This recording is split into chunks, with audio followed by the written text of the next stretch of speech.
Hello and welcome all listeners to the very first episode of the Oshan Podcast. Yes, it's spelled with a shan and an O. Really, And just we will get there. We will get there one day as to the explanation as to why. One day. you are not entitled yet to that, but we will get there. I am co-host Tommy Murr. This is lifelong best friend, basically brother, cousin, Jonah Murr, and he is your co-host. Jonah, what's going on over there in the North Carolinians? What's going on? How have things been? Well, things have been pretty awful, pretty dreary. I mean, it's the same situation here as it is in the rest of the country. Okay. It's one of the reasons, honestly, that we actually put this whole podcast idea into fruition, is that me and Tommy are both incredibly bored with our lives right now, and we don't really have a whole lot to do most days. So one thing we decided that we could do is we could start a podcast and we have so many stories from a lifelong friendship. We have so many stories and so much, we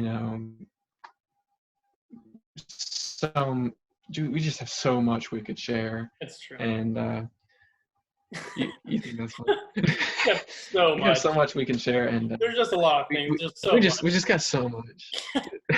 Yeah, obviously. We spent countless nights just crying tears, laughing so hard at just the stupidest stuff, and we just hope that if you won't at least laugh with us, you'll at least laugh at us, and we can just make you smile just a little bit. That's really kind of one of the goals of the podcast, is to just have fun. And then another one of our goals is we want to have good discussion, and we want to have people that are watching and listening. We want them to be active and to take part in the podcast. And we'll be having people come on and talk with us. So it's not just me and Tommy that you see all the time. We'll try to get some guest appearances, LeBron, Michael Jordan, those kinds of, Still in the works. We're talking just some light work, But we're going to talk about everything from current world events to sports. We have a lot to talk about when it comes to the Charlotte Hornets. Mainly about how we hate that we love them. We have so much that we could talk about, and we really just want the people that are watching to pitch in, like I said, and ask questions on all kinds of social media that you can reach us on, and so that we can answer them in the podcast, or even add you onto the podcast and hear what you have to say. So yeah, definitely. We want this to be a very active thing. And like you said, it'll be a very multi-dimensional kind of thing.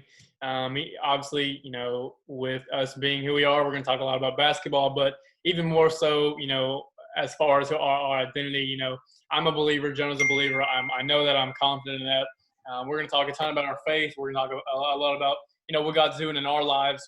Like you said, we're going to talk about, modern events, what's going on in the world. And obviously it's kind of one main subject, as far as right now. But as time progresses, obviously this will probably get a whole lot better as far as content wise. But right now, like you said, there's just so much opportunity to do something like this that you've never done. So we hopped on it, and not pros. Jonah and I were talking about our setup. My setup, I have all my stuff on like a cabin, not a cabin, cabinet, like no a cabinet, a cabinet desk. No, like sure.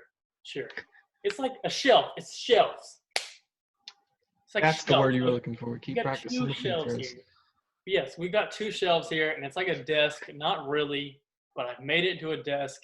We've got Mr. Michael Scott right here. Flag, obviously. Dunham Mifflin. Repping the. Tommy likes The Office, guys. Yeah, just in case you didn't know, we're repping the brand heavy tonight. I've got my computer here set up on Elements of Literature, Christian Ethics, and Algebra for College Students textbooks by Mark Dukapolsky. So I also have my light here. This is a lamp that has been somehow it's leaning up against two minivan chairs that we have taken out of my grandparents' minivan They're in my garage. It's a whole thing, all right? All you need to know is we're not pros, but we aspire to be. This is what this is. This is not a joke. So don't joke about it. But yeah, we're just going to have fun with it, and hopefully we can share some of that joy with y'all. Jonah, let me ask you what – also, okay, let me just slow you down. Let me just cut you off. Oh, yeah, slow me down. Our theme of the podcast, this is something that Jonah and I have put a lot of time, a lot of prayer, a lot of consideration, and we are now 110% committed to this theme, and it is this. Oh, he's got to get the paper out to read it. Couldn't remember it. Oh, what is it? We couldn't commit it to memory. Yeah, what is it, Jonah? All right. Two best friends making mediocre content, at least, and that's a guarantee. That pretty much encompasses what we're doing here, all right? Sometimes it might be a little over mediocre. We're shooting for mediocre. You shoot not for the stars. You shoot for as high as you think you can go. So then you can't be disappointed by the failure. Mm-hmm. If you always set a low bar for yourself, you'll never be disappointed. No, you can't experience it if you didn't try, So that's what we're doing here. I'm pretty sure that's from a Diary of the Wimpy Kid book. I'm sure, dude, those books. Can we just talk about the book fair real quick? Dude, oh my gosh, the highlight of my year. Okay. Have you ever seen those but before we get into that though, have you seen a Scholastic book fair recently? Not recently, no. Like, okay, because like they still do them at our school for the elementary or whatever, and let me just say, they're pathetic. Oh, really? They're pathetic now. Like, they're just like, I went in there and they have them set up in our school, and they asked some of the students to help set up because there was a ton of books and stuff, for our whole elementary school. Mm-hmm. So we went in there and we helped set up and stuff, and I got to look at like a ton of the books they have there. They're all just, they're not interesting. They're not interesting whatsoever. And like, it really is disappointing because those kids, they like I guess they just won't understand the excitement that we had when we were that age, bringing your $5 worth of nickels and dimes to school. Do you just slap that down? Oh, take one Diary of a Wimpy Kid book. There is 78 pennies, 2 dimes, and I think a button. Yeah, I mean, the Guinness Books of World Records, I mean. Oh, those were the go-tos right there. Yeah. I mean, like, those were the top tier. Okay. Also, no, go ahead. I just wanted to say, I think the best book I ever got from a book fair was this book. I honestly don't even remember what it was called, but it was some book, and it was like a crime-solving book, and it was a huge book, and I remember that book. We used to read it together. Yeah, there was stuff that came with it, and like it had like clues. It had like clues and stuff. And there was a murder. There had been a murder, and you had to solve the mystery. Yeah. And it was like the most awesome thing ever. And if you owned it, basically you were like royalty for however long you had the book. You were top tier of the 4th grade when you had that book. It was like the biggest flex back in 2010. You guys see my new book? Yeah. No, but have you ever seen those tweets or those posts on Instagram where it's like, can you ever just smell like the 4th grade book fair, like walking into school? Like, because I have those moments and I'm like, what? Also, can we never forget those kids that, not that they weren't cool, but it's just we had it every year. Okay, first, outside of the book category, we had those erasers that were like 6 feet long that you would just like hit your friends with. There was like the basketball one you'd always get. And then there was always, they sold bookmarks for like 25 cents. Like we were like going to read a real book there. That's kind of unreasonable. But then there was why would you even do that though? If you could I always just turned the page, like turned like the corner and just tucked it in. Oh yeah. So, I just threw a pencil in there or anything else around me. Just threw it in there. Like, you think I'm going to pay money so that you can keep the place in my book for me? Yeah, this is all the money. That is highway robbery. That is robbery. This is all the money I own to pay for this Diary of a Wimpy Kid book. Don't try and sell me on a 6-foot racer, okay? I don't need that. My mom only gave me enough money for this one book, so I'm like, relax. Then we had the kids with the invisible ink pens that were like, bro, check it out. And it was like, it's like Miss Hinderlong has a weird face, and we were like, yo, classic. We got it. I don't even know it's on our arms right now. Oh, another huge flex when we were in elementary school, which I'm sure a ton of the people our age will remember, is silly bands. Do you remember those? Those were... Dude, silly bands were the most goated thing for like a 2 to 3 year period. Like, they were on TV, they were in magazines, they were on the internet, they were everywhere, they were on the playground. I mean, like, you couldn't go 5 feet without seeing a silly band just sitting on the floor or a kid wearing one. It was amazing. It was probably the best thing that ever happened to the American educational system.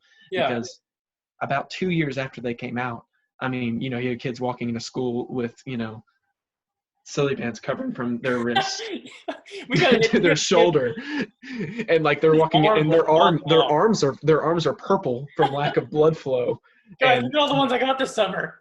I think it was at that point that schools were like, yeah, we can't allow this anymore. And then it was just every school was just banned. Silly bands are banned. You can't wear them anymore.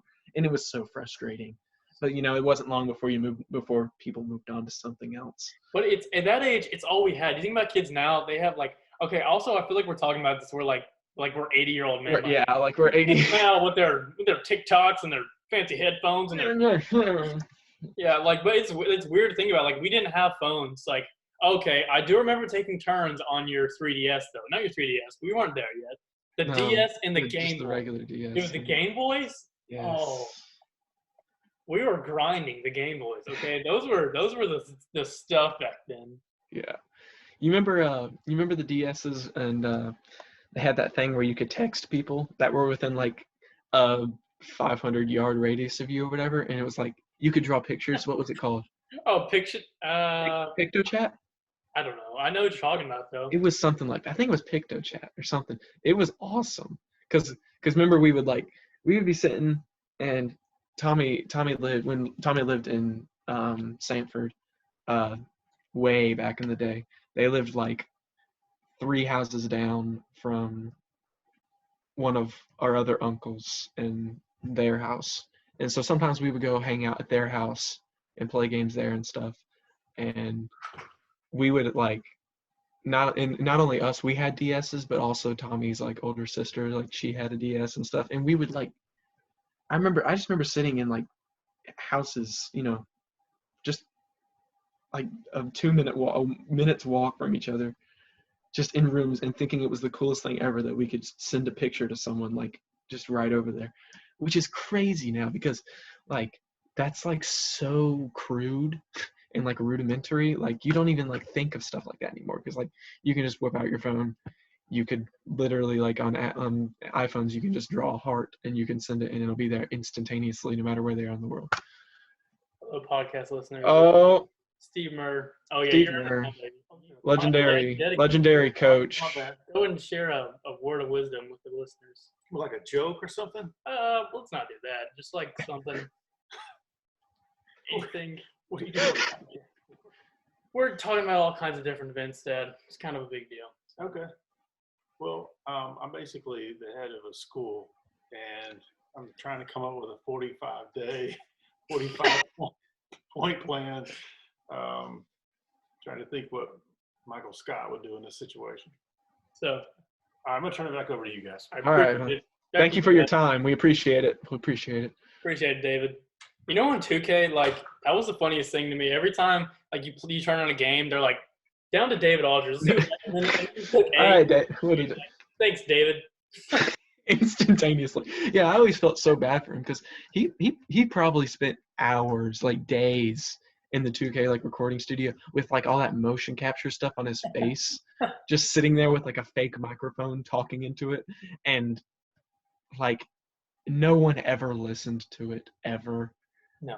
And he did it for like 3 straight games. They gave him the bad slot though, like because it was that moment when you were gonna skip. It's kind of like at least the halftime show. They make you watch like 10 seconds, like minimum. Yeah. Like Doris Burke, she's on there. Like she's on there. Yeah. Bro.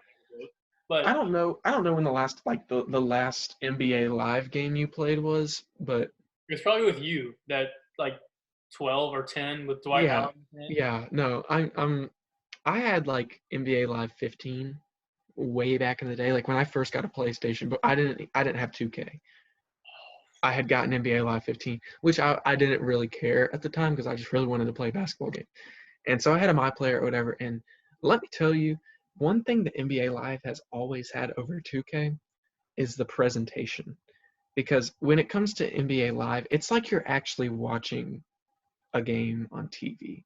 The That's graphics might not be as good, but it's just all in the presentation. Like the halftime show of NBA Live 15, like they would have like 5 different like little segments that they would go through, and you could skip it all, but you could also I would always sit and watch, and like it would be like it was always funny because you have a My Player and you have 38 points at halftime, and you're 12 for 19 from the field, and you've hit 7 threes or whatever, and they're like, all right, who's the player that's on fire in the first half? And it's like Jonah Murr, and then it's like, all right, who's cold? Jonah Murr. He's really struggling out there. And they would go into detail, just talk about how you're struggling when you have 38 at halftime. But yeah. it was like watching NBA on TNT. And like I played like one game of NBA Live 19, NBA Live 20, whatever one of the latest ones was to come out. And the gameplay was not very good compared to 2K, but the presentation was spot on. It looked just like an NBA game. So I've always appreciated that about NBA Live. Yeah, I feel like at some point, I feel like the graphics keep getting worse every year because there's only so much you can do. Like, it's not real life. So it's kind of like people seem to be disappointed every year, but it's like, what more that can we do? Like, so. Well, I mean, the PS5 and the Xbox, the new Xbox, they're coming out pretty soon. And I think when they drop, I think that graphics are just going to exponentially increase. I mean, honestly, graphics have come such a long way in like 10 years. Remember the game we used to play on Anna's, like his older sister's like PS2, like PlayStation 2. We were playing like, we called it crappy graphics. It was like college basketball. It was like NCAA basketball 2K3. You were like, yeah. Like I think Carmelo was on the cover, like when he was at Syracuse. He's like it was the greatest game ever. I think that was the same game that had like the street ball mode. Oh yeah. Or maybe that was like NBA 2K3. I don't remember, but they had a street ball mode, and it was. Is there a ghost in there, pal? There's at least 75 mosquitoes in the top right corner of our garage. They're everywhere. That's all right. Well, it's been a good first episode. We're gonna go ahead and shut it down here. No, we probably should move on though. Well, okay, so Coach T Camps. It is Coach Templeton basketball camp. It's like a team camp at Lee University in Cleveland, Tennessee. And John and I have gone there since we were like in 5th grade. Our dads have taken teams, and we've gone since like 5th, 6th grade. So we have a lot of stories. Jonah, if you want to kick it off, I'll take the next one. We just talked about this, and I feel like there's some good ones. There's some gems in there. I don't think we have enough time to really cover everything we probably want to cover. So I think we probably should let each other cover one story. Okay. And then we'll end it off. I'll start it with, I wanted to tell the Charlie one, but we'll get into that another episode. We'll let Charlie come on one day, and we'll let him explain what we did to him, because I'm going to be completely honest. We probably did what was considered bullying to that child. It was brutal. We were pretty ruthless. I'm not gonna lie. We didn't harm him. We didn't physically harm him. No. We just really kind of embarrassed him, and it was honestly very funny. So it was all in good. It was all in good fun. Yeah, we're all like great friends. So I mean, this is not. Moving on. No one was harmed in the making of this video. All right. All right. All right.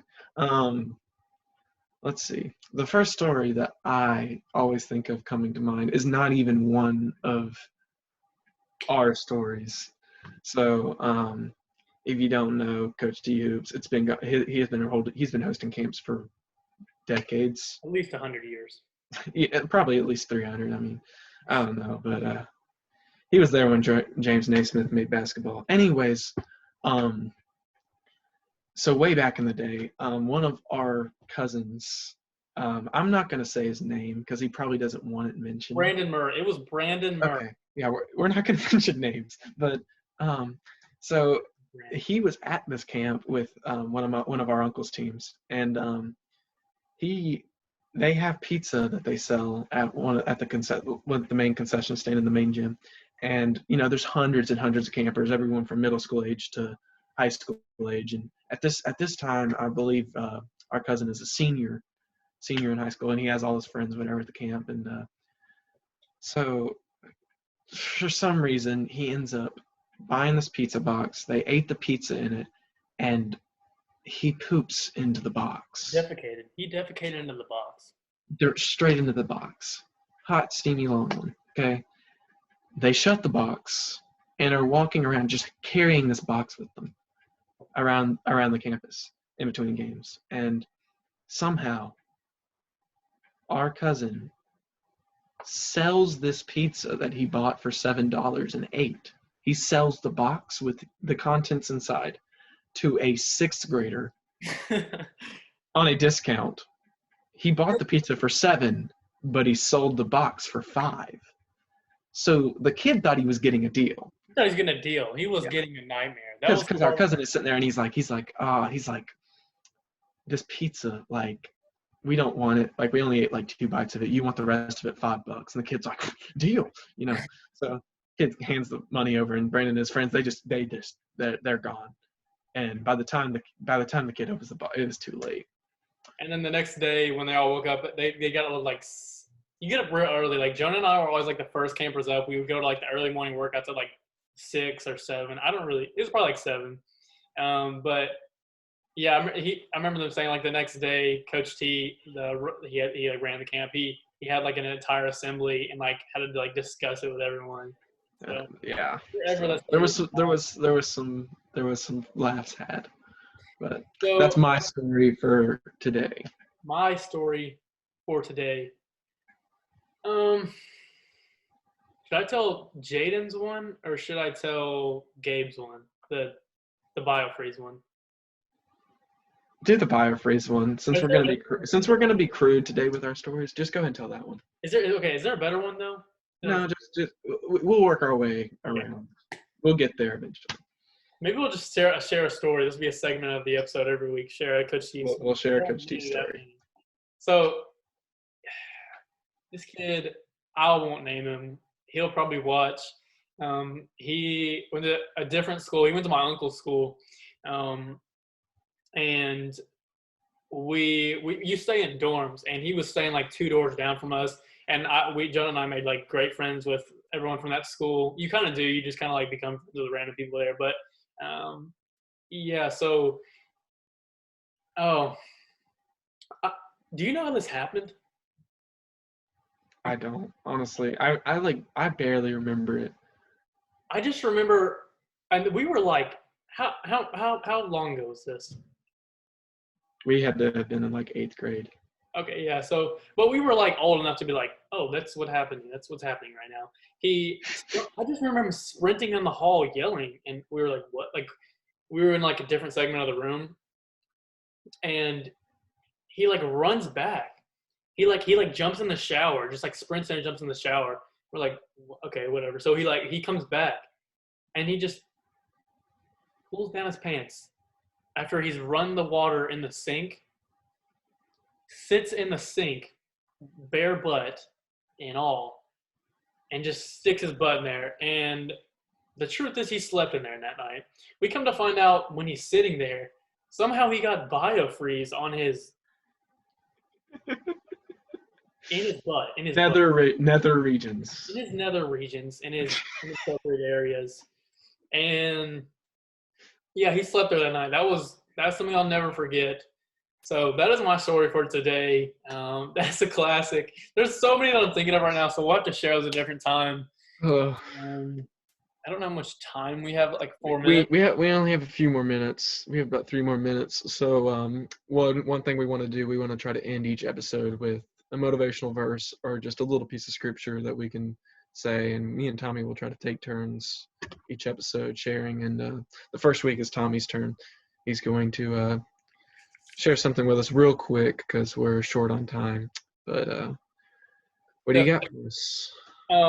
So this is actually this is from a sermon that I heard like this past week. We were watching Passion City's Church with Louis Giglio was giving a sermon, and it was really, really good. Obviously it applied to where we are right now with coronavirus, and John and I kind of decided not to talk about a lot about that right now because that's kind of everything to hear everywhere you go. But so the verse is 2 Chronicles 7:13 through 14, and I'm going to go ahead and read it.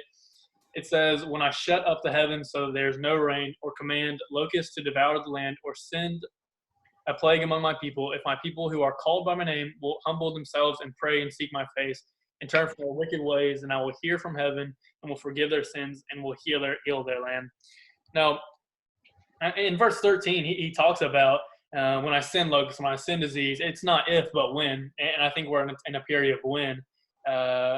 It says, and I don't know the thoughts of God. There's a verse in Scripture that says, we don't have the same thoughts as God. Our ways are not His ways. His thoughts are not our thoughts. And that's shown right here. That's shown a lot in your faith in Christianity. But I think it's very obvious. Like, I don't know if God is judging the world right now. I don't know if this is part of the end times. I think there's possibility for all those things because I don't know God's heart. I don't know His mind. But right now, I think this is, it could be God judging us, but I think, at the same time, it's very much that God is reaching out to us. And whether you're a believer, whether you're not, especially if you're a believer, this is not a time, especially with things getting canceled right now, you're not going places and school's kind of been, set back a little bit. And you've got so many things that are canceling and shutting down. This is not a time for Christians to lower and back up. This is a time for Christians to turn the ball even more than ever because, we have the answer. We have the cure. We have hope for a hopeless world right now. And, in such uncertain times, I think it's such an opportunity. We have to share our faith and share, why we have hope and why we're able to be joyful in these times and trust that God has a plan. And he said something very, very, detrimental that I heard. And he said, nothing happens on earth that didn't first come through the sovereign hands of God. So nothing happens on earth. There's no disease that's ever come our way, no earthquake, no hurricane. Nothing's ever happened on earth, no 9/11 that hasn't first gone through His heavenly filter. And like I said, our thoughts are not God's thoughts. So the good that He brings out of this coronavirus season is more than we'll probably ever see, and it's more than we can imagine. I think there's lives, that are being brought to the gospel each day that, just wouldn't have been if there weren't certain circumstances. But, that's just something I really, really attach to, and it's so applicable to anyone right now. And he this is the last thing I'll say, and he kind of gave this example. He said, have you ever seen someone screen your call and not answer? Like, you've seen someone and you call them to be like, bro, I see you right now. And they like, you watch them decline it. Okay. In a way, it kind of makes you think, like, is God calling us right now? And I think God is calling. He's reaching out. But we have to be so sure, if you're, an unbeliever or believer that, this is not the call that you want to screen. I think God's reaching out. And I think there's so much opportunity, obviously, to do so much of this with our faith. And, I'm going to have to shut it down here. We don't have the premium version of this Zoom, so we're going to have to shut it down. We might add an extra segment after this, but, final thoughts. God is in control. It's in His hands, and, as believers, we can be peaceful with that. Yep. Thank you for watching Be the Church this week, if you are a member of the church. And thank you guys for your time. Peace.